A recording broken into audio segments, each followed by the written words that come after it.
بالبيشن. بعد شويه حنتكلم عن البركشن، لكن مراجعه سريعه عن البالبيشن عشان الناس ما تنسى. البالبيشن قلنا ده كله نحن ما شاء الله خلصناه. بالبيشن عندنا superficial بالبيشن looking for temperature tenderness وتنس abdomen وماس. بعد ذاك عندنا الديب بالبيشن، وبنبدا اول حاجه بالليفر، بنبدا بالرايت إليك فصة. تمام. بعد ذاك بنمشي نلقى اللور. اذا لقيناه خلاص، اذا ما لقيناه خلاص نمشي نعمل شنو؟ بيركشن فروم رايت إليك فصة، ما عندنا غيره. لو لقينا دلنس طوالي، هي المفروض طوالي كده وانت ماشي، لانه دي ابدومين فيها غازات. اول ما تلقى دلنس معلش يا عم خدت لي يدك هنا ده. تمام. بعد ذاك تمشي في السكند انتركوستال سبيس، تبدا لقيت انه في ضلنس، معلش يا عمي ممكن تاخد نفس عميق وتكتمه، رجع لريزونانت. بس دي هالمكانات احسب. بعد ذاك الحتات دي من 8 ل 12 سنتيمتر النورمال. بعد ذاك بمشي وين؟ للسبلين. السبلين بمشي نفس الطريقه اللي هسه بعد شويه حوريكم ليها، اللي هي بالطريقه دي بالضبط، من هنا لهنا. اخذ نفس وطلع، اخذ نفس وطلع، اخذ نفس وطلع. تمام. اذا ما حسيت السبلين باول بقلبل العيان علي انا ده، على الجهه دي يعني. تمام. بعد ذاك اذا ما لقيته the spleen is not palpable. بعد ذاك بمشي للبايمانوال palpation of the kidney، بعمل البايمانوال palpation. تمام. ده بالنسبه للpalpation of the abdomen. نجي للبيركشن of the abdomen. والبيركشن of the abdomen يا جماعه مهم شديد، لكن ما بأهمية طبعا. palpation abdominal percussion mainly indicating for mass for ascites عفوا. تمام. طيب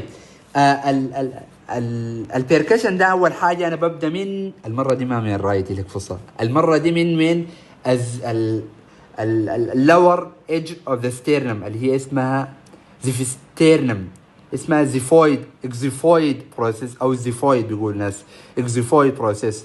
فانا ببدا من الحتات دي، شوفوا بالقلم الحتات دي وين اذا دي مثلا الستيرنم النهايه بتاعتها انا ببدا بيركشن دق دق دق دق دق دق دق دق لحد ما اصل الامبلايكس. لما اصل الامبلايكس ممكن امشي ليفت او رايت لاترالي، بيجاي او بيجاي يمشي على حسب. تمام. طيب بمشي بوين افضل انا شايف انه الناس تجي بيجاي. ليه ما عارف والله، لكن حتات مريحه وقاعده جنبك بيجاي.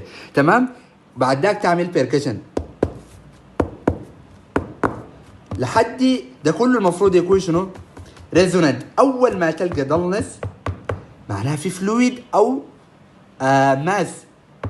طوالي اذا لقيت ضلنس دي معناها مو فلويد او ماس. طوالي اذا لقيت ضلنس تقول لي يا عمي ممكن بس تقبل لي للجهه الثانيه، يقبل للجهه الثانيه عشان الفلويد دي يا جماعه تمشي تتدرج كلها تمشي لك في الحتات الثانيه، وتنتظر قرابه من 5 ل 10 ثواني كده، تنتظر ما تعمل اي حاجه. بعد ذاك دق. اذا رجعت ريزونانت تاني معناها في اسايتس، والاسايتس ده مايلد تو مودريت اسايتس. تمام. دي بنسميها شيفتنج دلنس. يعني شفتوا مين اسمها شيفتنج؟ نحن ماشيين من الزيفستيرنم ماشيين لحد وصلنا هنا. تمام. بعد ذاك ماشيين ده كله دلنس. اول ما مشينا بيجاي لقينا ده كله عفوا ريزونانت لحد ما لقينا حته فيها دلنس طوالي قبل العيان على الجهه الثانيه عشان الفلويد دي كلها تمشي بالجهه الثانيه، وتنتظر 5 ل 10 ثواني. بعد ذاك ثاني تدق. اذا رجعت لريزونانت معناها هنا في اسم شنو؟ في مايلد تو مودريت اسايتس، عشان كده يسموها شيفتنج دلنس. بتحول من ريزونانت لدلنس، شيفتنج دلنس. تمام. الشيفتنج دلنس دي بنعملها في حاله المايلد للمودريت اسايتس. تمام. طيب بعد ذاك عندنا حاجه اسمها فلويد ثريلز دي للسيفير اسايتس او الهيوج اسايتس. الفهم العام بتاعها شنو؟ انه يا اخي قال لك ask the patient to put the ulnar border of his hand ulnar border مال radial border of his hand on the vertical midline في بطنه في النص ويضغط عليه. الضغطة دي مهمة شديد، يضغط عليه واضغط عليه هنا. putting the hand of the patient on vertical midline help you to prevent the fat thrills، عشان نحن نمنع الانتقال. بعد شوية حوريكم. بعد ذاك put the palm of your left hand، شايفين هنا ده of my left hand، بخد البالم of your left hand on the left flank في الحتات الليفت.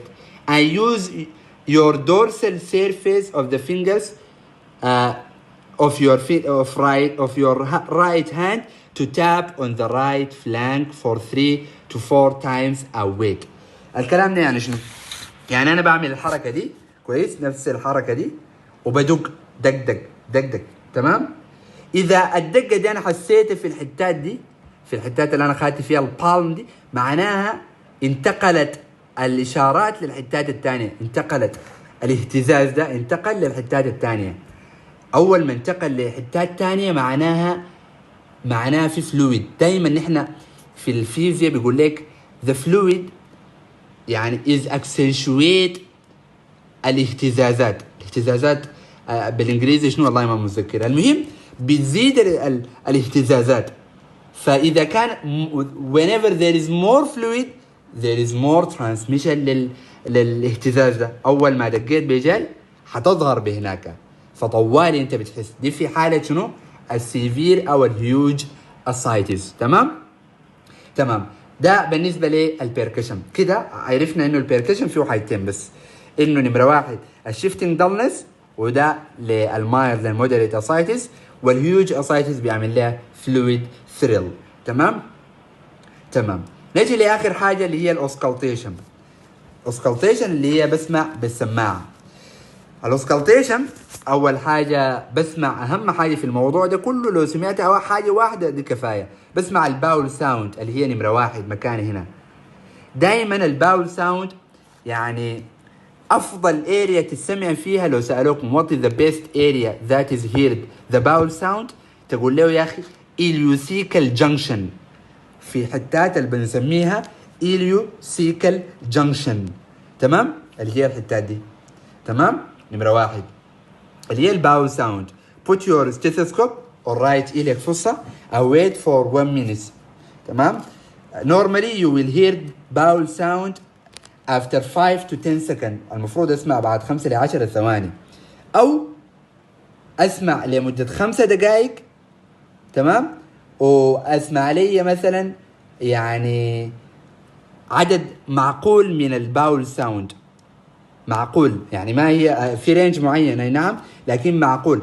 اذا انا لا الباول ساوند دي انا سمعتها بصورة كتير اكتر من اللازم، بعدين كنت مع الممارسة بتعرف سمعتها اكتر من اللازم، معناها في قفلة في الباول دي قاعد تحاول تنقبض وبرستالسيس شغالة، معناها في intestinal obstruction. اذا كان في decrease او absent في الباول ساوند نهائي ما سمعت، قعدت 10 دقائق ما سمعت ولا باول ساوند آية واحدة، دي خلاص معناها دي باراليتيك إلياس. الإلياس حاصل فيه باراليسيس يعني شلل. تمام. بعد ذاك بشوف الرينال ارتري برويد. اللي هي دي نمرة 2. نمرة 2 دايما بيقول لك شايفين الامبلايكس؟ دي الامبلايكس. دايما الرينال برويد بسمعها superior lateral to the umbilicus. في الحتات دي كلها انا ممكن اسمع الرينال برويد superior lateral. تمام. طيب ده بالنسبة لي الرينال برويد. كويس؟ طيب تمام، كل الجمال. بعد ذاك اذا انا يا اخي سمعت، الطبيعي انه انا ما اسمع رينال برويد يا جماعه، ما زول يقول ايوه there is normal renal برويد. يا زول رينال برويد ما طبيعي. اذا لقينا رينال برويد معناها there is renal artery stenosis، يعني حاجه قافله، renal artery stenosis. تمام. طيب ديل كلهم انا بسمعهم يا شباب بالجزء اللي هو الديافرام.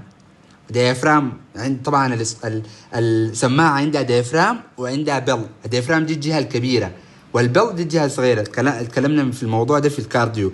نحن الكلام الاوسكالتيشن ده كله انا بسمعه بالديافرام بالحته الكبيره، ما عدا الفينوس همب. الفينوس هم from its name فينوس يعني جايه من الفين، فما بتسمع بصوره بروبر.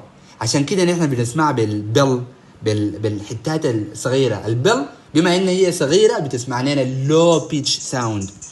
الديافرام بما انه هو كبير بيسمع لنا هاي بيتش ساوند. فباخد الفينوس هام نمره 3. لو ملاحظين الحتات دي الفينوس هام غالبا بيقولوا لك يعني between the umbilicus and the exiphoid process of the sternum. الحتات دي يعني نمرة 3 دي بيجاي هنا هم قصدين. تمام. بعد ذاك دي الفينوس هام. طيب الفينوس هام دي اذا لقيت الطبيعي ما القى الكلام ده يا جماعه. الحاجه الطبيعيه الوحيده اللي انا المفروض القاها اللي هي الباول ساوند، الباقي كله ما طبيعي. تمام. اذا لقيت فينوس هام معناه دي may indicate portal hypertension. تمام.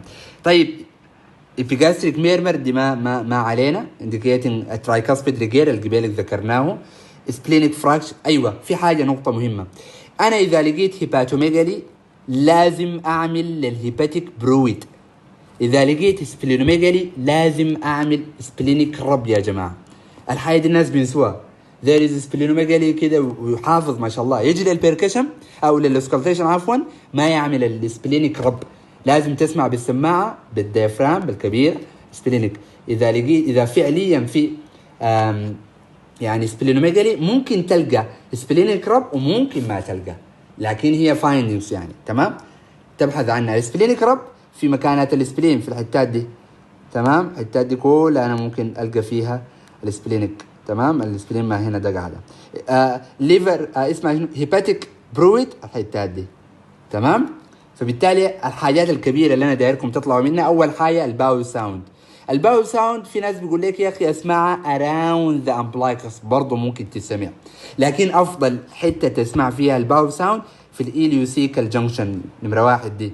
نمره 2 رينال ارتري برويد او رينال ارتري برويد ايوه اللي هي بتكون superior lateral to the umbilicus. طيب نمره 3 اذا كان في بعمل طوالي فينوس هم between the umbilicus and the exiphoid process of the sternum. طيب تاني اذا لقيت في سبلينوميجالي بفتش فور سبلينيك رب، اذا لقيت في هيباتوميجالي بفتش فور هيباتيك رب. تمام. وبرضو epigastric murmur انت ممكن تاخد السماعه هنا وتسمع ميرمر عديل كده بتاع السيرجري ده بتاع الفالفولار ديزيز ده طوالي indicating tricuspid regurg. تمام. وتكلمنا في الفيديو بتاع الكارديوفاسكولار سيستم انه ليه ترايكاسبيد ريجير بيجي ويحصل له يعني راديشن في الحتات بتاعت الابدومين. تمام. ده بالنسبه للاوسكالتيشن. بعد انا ما خلصت الاوسكالتيشن did you finish بعد ذاك حيسالك الاكزامينر did you finish your examination او يزول اي اكزامينر يقول لك did you finish your examination تقول له no ده تعمل شنو I would like to complete my examination by examining first of all اللور ليم اديما، لانه البيشنت ده ممكن يكون عنده هارت فيلير رايت سايد هارت فيلير وعنده تندر هيباتوميجالي كويس ويجينا بلور ليم اديما. تمام. او اللور ليم اديما ساكرال اديما وليمف نودز. الليمف نودز مهمه جدا جدا جدا جدا جدا. الليمف نودز بنعملها كلها يا جماعه. الليمف نودز اللي هي نمره 1 الاهم واحده فيهم الفيرشاو ليمف نودز اللي هي الليفت سوبرا كلافيكولار ليمف نودز دي بتكون قاعده هنا ده. اذا لقينا ليف نودايه هنا ده متضخمه دي حاجه ما كويسه. تمام. indicating يعني جي اي تي مالجنسي indicating stomach malignancy. تمام. لكن بتعمل الليمف نودز كلها اللي هي submental submandibular pre-auricular post-auricular anterior cervical posterior cervical occipital. تمام. I would like to do the femoral برضو femoral lymph nodes and so on and so forth. تمام. لكن تقول lymph nodes كعموم يقول لك واحده بس. لو قال لك يا اخي اكزامين واحده بس في الابدومين تقول له شنو اللي هي بنسميها فيرشاون ليمف نودز اللي هي الليفت سوبرا كلافيكولار. تمام. indicating stomach malignancy. تمام. بعد اللور ليم إديمة والساكرال إديمة والليمف نود تاني I would like to complete my examination by performing perrectal examination. perrectal examination هو عبارة عن واحدة من الاكزامينيشنز اللي ممكن نحن نلقى في الريكتم ulceration أو علامات بتاعة bleeding. بالذات الالسريشن دي بإنديكيتنج كثير من الأمراض، الكرون ديزيز، إذا زول عنده سيكم أو ريكتال ديس اوردر كلها بتظهر لنا في الحتات دي تبع الجي اي تي دي كلها تبعنا. بيركتال اكزامينيشن ان اكسترنال جينيتاليا، واخر حاجه اكسترنال جينيتاليا. تمام. فبالتالي did you finish your examination? No, I would like to complete my examination by examining lower limb edema, sacral edema, lymph nodes. I would like to perform rectal examination and external genitalia. تمام. rectal examination ما علينا هسه حاليا في الميديسين، لكن عندنا inspection وبالبيشن وكده، لكن ما حاليا ما عندنا لها حاجه. فبالتالي ده بالنسبه لي اللي اسمه شنو complete my examination. تمام. ده بالنسبه لي عموم الجي اي تي examination. اتمنى انكم تكونوا استفدتوا وفهمتوا الموضوع. انا حابب بس امشي لكم من مختلف الشيت ده، امشي لكم في حتات تانية من غير الشيت ده، عشان يعني تقع عليكم الابدومين اكزامينيشن دي تاني، خلاص تاني ما محتاجين لها اي شيء تاني. ده شيء تاني. ده البدايه كان شرحناه في الشيت بتاع الجنرال اكزامينيشن اوف ذا ابدومين. دي الفايندنجز اللي داير اعرفكم. كويلونيكيا اللي هي انديكيتنج، اللي هي ديسبون نيل انديكيتنج chronic iron deficiency. ليوكونيكيا hypoalbuminemia. ديبيوترين contraction it may indicate يعني liver disease او alcohol excess. بالمر إريثيما. تمام. و abdominal jaundice striae and so on. كولوسايتس في ناس الايون ديفيشنسي انيميا بيكون عندهم كولوسايتس، وخشوم بيكون يعني احمر redness of the stomach of the tongue. دي الزانثيلازما indicating hyperlipidemia. دي الاورال كانديديز، ممكن البيشنت ده بياخد لنا في دراجز او patient يكون immune compromised. دي الانجولار ستوماتيتس indicating iron deficiency anemia. دي السبايدر نيفاي اللي بيشوفه في التشست. وده الابدومينال يعني جاينوكوما، اللي اقصد الجاينيكوماستيا. دي نورمال ميل بريست، ودي يعني ابنورمال ميل بريست لو مش شايفين اوفر ديفلوبمنت للميل بريست. دي البيركشن دي عفوا دي الابدومينال بالبيشن. لو ملاحظين الطريقه دائما يدك اليسار تحت، يدك اليمين دائما تكون فوق. تمام. دي حاجه اسمها بارا اورتيك ليمف نود، ما ذا ليفل اوف يو ما محتاجينها. دي البيركشن. دي شنو؟ دي حركه شنو؟ دي انا بدوق بيجاي يا جماعه، بدوق كانه هنا كده، بدوق بيجاي، والمفروض احس بهناك. عشان كده انا عملت قلت للعيان اعمل لي حاجز كده، عشان شنو؟ ما تنتقل الاهتزاز دي بسرعه. اذا كان في فلويد كثيره خالص هيوج اسايتس هتظهر لي هنا دي بيجاي الاحساس بتاع الاهتزاز. تمام. ده بالنسبه للشيفتنج دلنس. تمام. ده بالنسبه للانتربريتيشن، اي findings indicating what. تمام. دي ممكن تعمل لها سكرين شوت. دي كل الحياة. تاني نجي لشيء تاني، نجي مثلا ل abdominal examination inspection cervical scalps visible peristalsis umbilicus hernial orifice superficial palpation قلنا temperature tenderness superficial mass guarding rigidity. deep palpation قلنا liver palpate then do tidal percussion اللي هو تحت ده. if enlarged smooth liver عندها اسمه شنو differential diagnosis. shrunk الليفر سيروز، ليفر سيروز. الليفر سيروز بيكون عندهم غالبا shrunk الليفر with splenomegaly. اذا كان عندهم splenomegaly معناها البيشنت ده عنده ليفر سيروز with portal hypertension. hepatosplenomegaly زي الملاريا، ده الديفرنشال دياجنوز بتاعتها. بروسيلوز، ليشمانيا، تايفويد، توبركلوز، ليوكيميا، ليمفوما، اتش اي في. سبلين الكرايتيريا move with respiration, dull on percussion, has notch not bimanually palpable, cannot go above it. huge spleen عرفنا الديفرنشال بتاعتها. moderate عرفنا الديفرنشال بتاعتها. تمام. percussion, auscultation, bowel sounds, hepatic bruise, venous hum, splenic rub, renal bruise. دي كل الحاجات اللي نحن تعرفنا عليها من خلال المحاضرة بتاع الدرس بتاعنا. دي الابدومين اكزامينيشن. الوايب الجنرال اكزامينيشن اتكلمنا عنها. الوايب wash your hands, introduce yourself, permission, privacy, position, exposure. General appearance A B C 2 D E appearance body weight color connection distress else. inspection في الهاند اتكلمنا عن الكلام ده كله. كويدونيكيا clubbing arms bruises eyes في الماوث في الشست في الابدومين.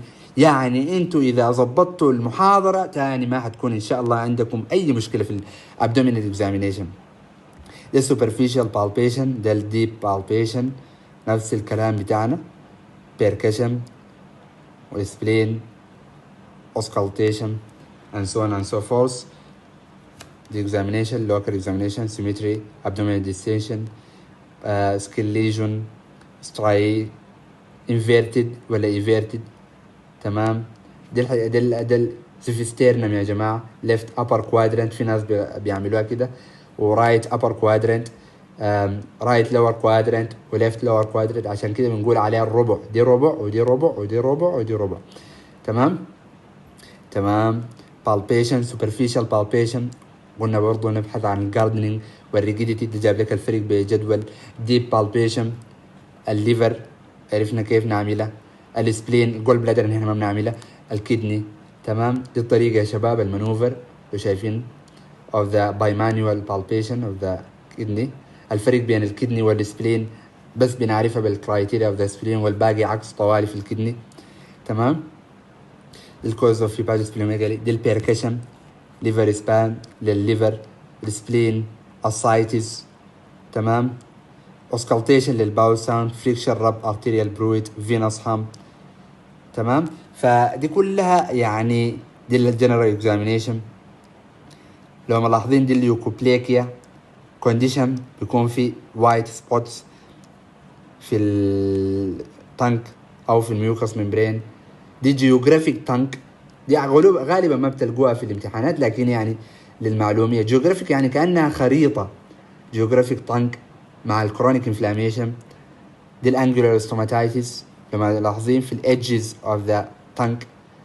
دي الكلاستر افثس ألسر اللي بتجي مع ناس الكرون ديزيز. دي الاكانثوز نيجريكانس القبيلي كان تكلمنا عنها في الانسبكشن اوف ذا ابدومين. كان واحدة من الهناي انه اكانثوز نيجريكانس بتجي مع ال resistant diabetes mellitus or some GI disease.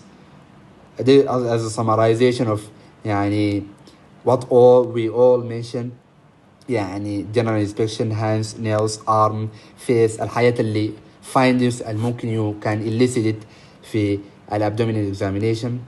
تمام. ده بالنسبة للابدومينال examination. اتمنى انه الشرح يكون يعني وافي ويكون كويس وتكونوا قدرتوا استفدتوا منه الاستفادة القصوى. أنا زميلكم المثنى مصطفى. أتمنى يعني بقدر الإمكان تكونوا استفدتوا إن شاء الله 70-80% من الكلام اللي قلته ده. بعد ذاك أنتوا بعدينك لما تطبقوا كتير. والبراكتس يا جماعة مهم شديد. البراكتس حاولوا بمشوا مستشفيات. كل ما طبقتوا كتير كل ما استفدتوا أكتر. ده ختام محاضرتي دي. أسأل الله سبحانه وتعالى يوفقنا وإياكم. هذا وصلى الله وسلم وبارك على نبينا محمد وعلى آله وصحبه أجمعين.